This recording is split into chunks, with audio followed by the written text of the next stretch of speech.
Have you ever paused to wonder if the simple act of stumbling to the bathroom in the dead of night could be a quiet gamble with fate? Picture this.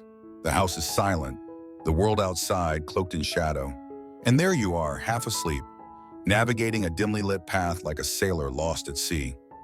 For most of us, these nighttime rituals barely register, automatic habits etched into our routines. But what if I told you that as the years pile on, these small, unthinking moments could unravel into something far more perilous? After 70, the body we've trusted for decades begins to whisper warnings we can't afford to ignore. A misstep, a fleeting dizziness, an ignored ache. Suddenly, these aren't just inconveniences. They're threads pulling at the fabric of our health, sometimes with devastating consequences. The truth is stark, yet often overlooked. Certain nighttime habits, innocent as they seem, can silently amplify risks. Falls that shatter bones, heart troubles that strike without warning, emergencies that steal breath and time. As we age, our bodies become less forgiving, our natural defenses dimming when the moon rises. Yet, there's hope in awareness.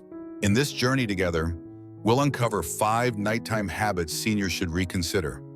Habits so woven into daily life, they feel harmless until they aren't. These aren't just cautions, they're lifelines, offering small adjustments that could mean the difference between a peaceful sleep and a midnight crisis. Stay with me until the end, because the final habit might be something you're doing right now, unaware of the shadow it casts.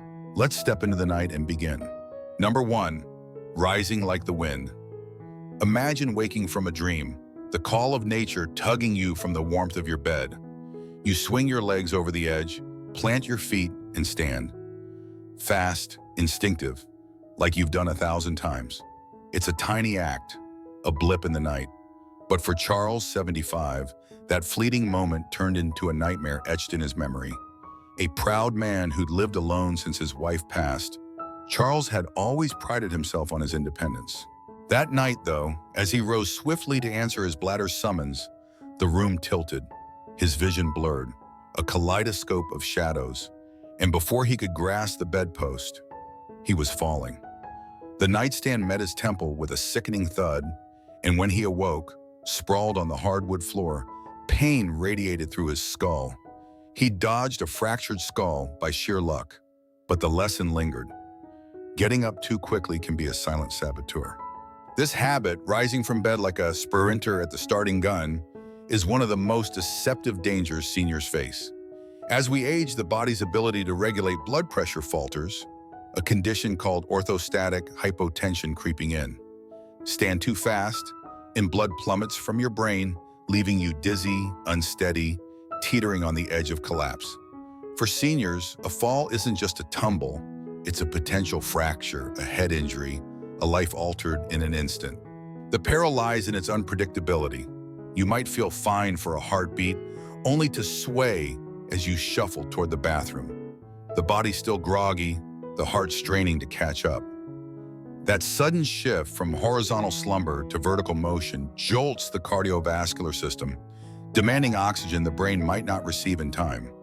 Fainting becomes a real threat, especially in the stillness of night when reflexes are dulled and help is far. Charles's story isn't rare. Studies show falls are a leading cause of injury among those over 70, many striking in the witching hours. His doctor explained it simply. After lying down, blood pools in the lower body, and a rapid rise forces the heart to pump harder, faster. If it stumbles, the brain starves and balance vanishes. Yet, prevention is within reach, a gentle ritual to reclaim safety. When you wake, resist the urge to leap up. Lie still, let the fog of sleep lift, and breathe deeply. 3 slow, deliberate breaths to coax your system awake. Then ease into sitting, legs dangling over the bed's edge, and pause again, feeling the world steady beneath you. When you stand, do so with care, feet rooted to the floor, a hand on the bed frame, or a sturdy chair for support. A bedside lamp, its soft glow cutting through the dark, becomes your ally. And if dizziness shadows your nights, or if medications like diuretics or sleep aids tug at your pressure, Talk to your doctor. Charles keeps a flashlight by his pillow now, a small totem of caution. One slow rise can rewrite the story of your night. Number 2, drowning in evening waters. Water is life. We've all heard it, felt its truth in every revitalizing sip. But for Richard, 73, that innocent glass of water before bed became a tether to chaos. A retired mechanic with hands still calloused from years of labor, Richard had always been diligent about hydration, a habit born from long days under the sun. Yet, as evening fell, he'd pour himself a tall glass, sipping it down as the clock ticked towards sleep. It felt right, healthy, until the nights grew restless. He'd wake once, twice, 3 times, the urgent pull of his bladder dragging him from dreams. One stormy night, half-dazed, he shuffled across his worn living room rug. The edge caught his toe, and down he went, his hip cracking against the floor. The pain was blinding, the fracture a brutal souvenir of a habit he'd never questioned. Drinking too much water before bed might sound like a minor misstep, but for seniors, it's a cascade of risks. Aging slows the body's fluid regulation, the kidneys laboring where they once danced. A flood of evening water fills the bladder fast, sparking nocturia, frequent nighttime urination that fractures sleep into jagged pieces. Each trip to the bathroom is a gauntlet, dim halls, sleepy limbs, the ever-present threat of a fall. But the damage runs deeper. Broken sleep erodes the immune system, strains the heart, and clouds the mind, inching seniors closer to dementia or cardiovascular strain. Richard's doctor traced his fall to this cycle. Exhaustion dulling his reflexes, urgency hastening his steps. And beyond falls, there's dehydration's shadow. Frequent urination can unbalance electrolytes, leaving the body brittle when it should be resting. Richard's fracture healed, but his nights changed. The fix isn't deprivation, it's timing. Hydrate generously in the morning, let the sun guide your sips through the afternoon, then taper off as dusk settles. If thirst nags at bedtime, take a small sip, not a gulp. Shun caffeine and alcohol, those sly diuretics that amplify the bladder's demands. Richard swapped his evening glass for a midday routine, his sleep deepening, his steps surer. Comment number 2 below if this resonates. I'd love to know you are with me. Small shifts in when you drink can anchor your nights in safety. Number 3, chilling in the dark. There's a primal comfort in a cool room, the air crisp against your skin as you burrow under blankets. But for Walter, 77, that chill became a creeping menace. A widower who'd spent decades in a drafty farmhouse, Walter loved turning the thermostat down before bed, the cold and nostalgic echo of his youth. Yet, as winters passed, he woke stiff, his joints protesting, his breath sometimes short. One frigid night, a dull ache bloomed in his chest, a warning he couldn't shake. At the doctor's office, the truth emerged. His heart, already weathered by years, strained harder in the cold, a silent battle fought while he slept. Sleeping in a room too cold is a subtle hazard seniors can't ignore. Lengthens the body's thermostat, leaving it sluggish to warm itself. A chilly bedroom triggers vasoconstriction, blood vessels tightening to hoard heat, piling stress on an aging heart.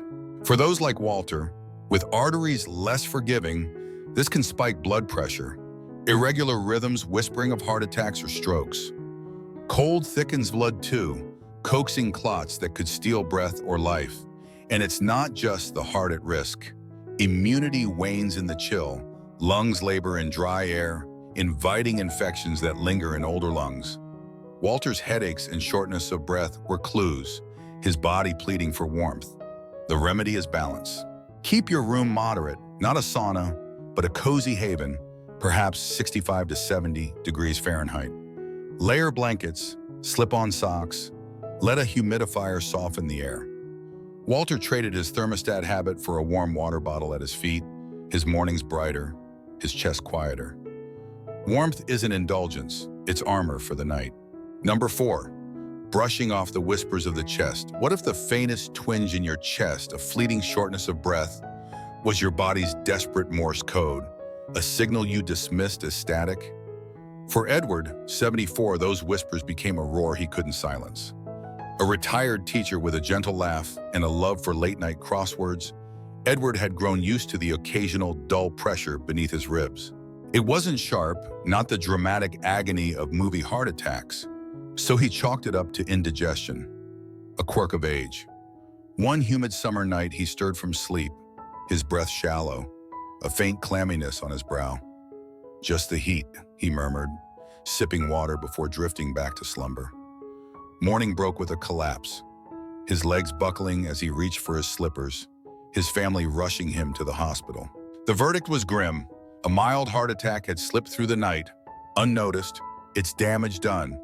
Ignoring chest discomfort or shortness of breath at night is a gamble seniors can't afford to take. The body's vulnerability peaks in those quiet hours, hormones shifting, blood pressure ebbing, the heart laboring under sleep's veil. What feels like a minor ache could be the opening note of a heart attack, a stroke, a pulmonary cry for help. In seniors, these warnings don't always scream. They murmur, a subtle tightness, a burning mistaken for reflux, a breathlessness shrugged off as fatigue. Edward's mistake was waiting, assuming dawn would clarify what midnight obscured. But night is when danger thrives. Studies pinpoint early morning as a peak time for cardiovascular crises, the heart straining against clogged arteries or silent clots. Fluid in the lungs, a misfiring rhythm, each ignored sign as a missed chance to act. Edward's family replayed that night endlessly, wishing he'd dialed for help. The lesson is stark. Don't wait. If your chest whispers unease, pressure, tightness, a strange flutter, heed it. Pair it with dizziness, cold sweats, nausea, or pain radiating to your jaw or arms, and the alarm blares louder. Call for help, even if it's just in case. Edward's doctor later fitted him with a monitor, a lifeline he now trusts. Comment number 4 below if this hits home. I'd love to hear you're still with me. Listening to your body isn't paranoia, it's survival. Number 5, feasting before the fade. The glow of a late dinner, rich with flavor and comfort, is a ritual many cherish. For Gerald, 73, it was his anchor, a hearty meal to cap his irregular days as a part-time gardener. With soil still under his nails, he'd sit at his scarred oak table, savoring a plate piled high with roast chicken, potatoes, and gravy, the clock nudging toward bedtime. One night, after a particularly generous helping, he eased into bed, the fullness a cozy weight.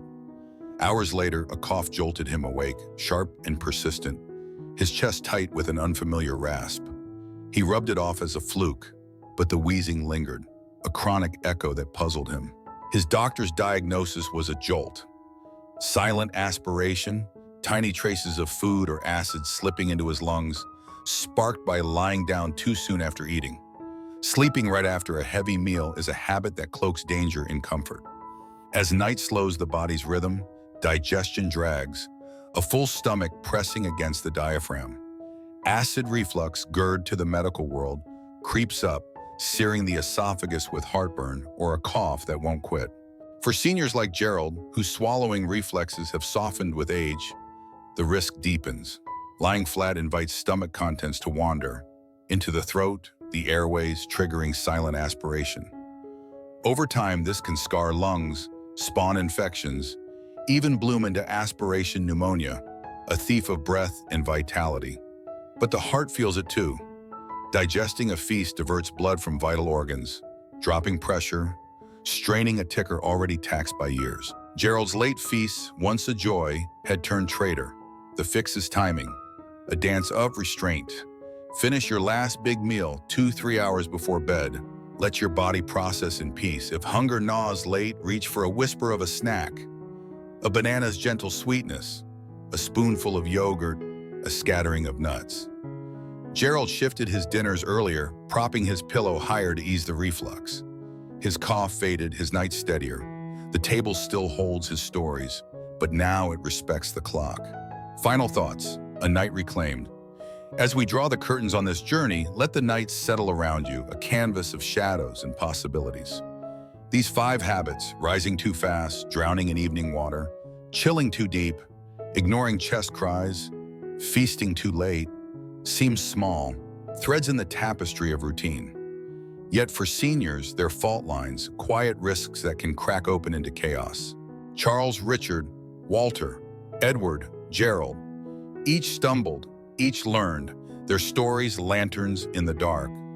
The beauty lies in the power to shift, a slower rise, a timed sip, a warmer room, a vigilant ear, a lighter plate. These aren't sacrifices, they're gifts to your heart, your bones, your breath. Which of these shadows surprised you most? Has a nighttime stumble ever jolted your own story? Share below one lesson you'll carry, one change you'll weave into your nights. Your voice matters. It fuels this space we've built together.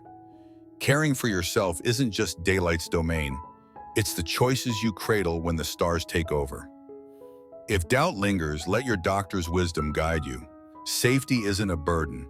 It's a bridge to more mornings. Thank you for walking this path with me.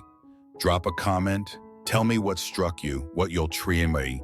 Like, subscribe, share if this lit a spark. Your support keeps these tales alive.